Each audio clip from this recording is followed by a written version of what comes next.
چوری اور ڈکیتی معاشرے کے ایسے ناسور کی شکل اختیار کر چکے ہیں جس سے شاید ہر شخص خوفزدہ ہے۔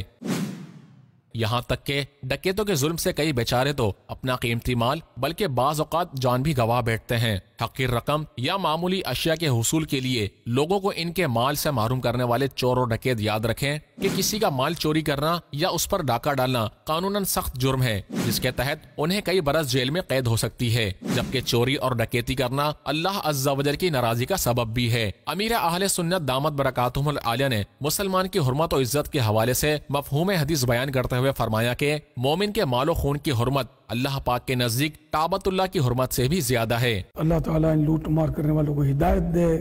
اپنے تھوڑے سے لطف کے لیے، تھوڑے سے مال کے لالچ میں خاندان یہ لوگ تباہ کر دیتے ہیں۔ حضرت سیدنا عبداللہ بن عمر رضی اللہ تعالیٰ عنہما فرماتے ہیں، میں نے رحمت للعالمین صلی اللہ تعالیٰ علیہ وآلہ وسلم کو دوران طواف کعبہ شریف سے مخاطب ہو کر ارشاد فرماتے سنا، تو کتنا اچھا ہے اور تیری خوشبو کتنی پاکیزہ ہے، تو کتنا عظیم ہے اور تیری حرمت یعنی عزت کتنی زیادہ ہے۔ اس ذات کی قسم جس کے قبضہ قدرت میں محمد صلی اللہ تعالی علیہ وآلہ وسلم کی جان ہے، مومن کے مال و خون کی حرمت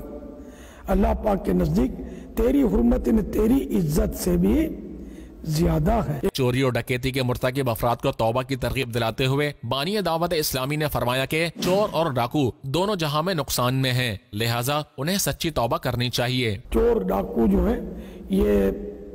بڑے نقصان میں، دونوں جہاں میں نقصان میں، ان کو سچی توبہ کر لینی چاہیے اور توبہ کے تقاضے بھی پورے کرنے چاہیے۔ مسلمانوں کا مال چوری کرنے اور چھیننے والوں کو خوف خدا سے لرزنا چاہیے کہ حقیر رقم کے حصول کے لیے چوری اور ڈکیتی جیسے مجرمانہ فعل کرنے والوں کا یہ عمل قابل گرفت اور دنیا و آخرت میں ذلت اور رسوائی کا سبب ہے۔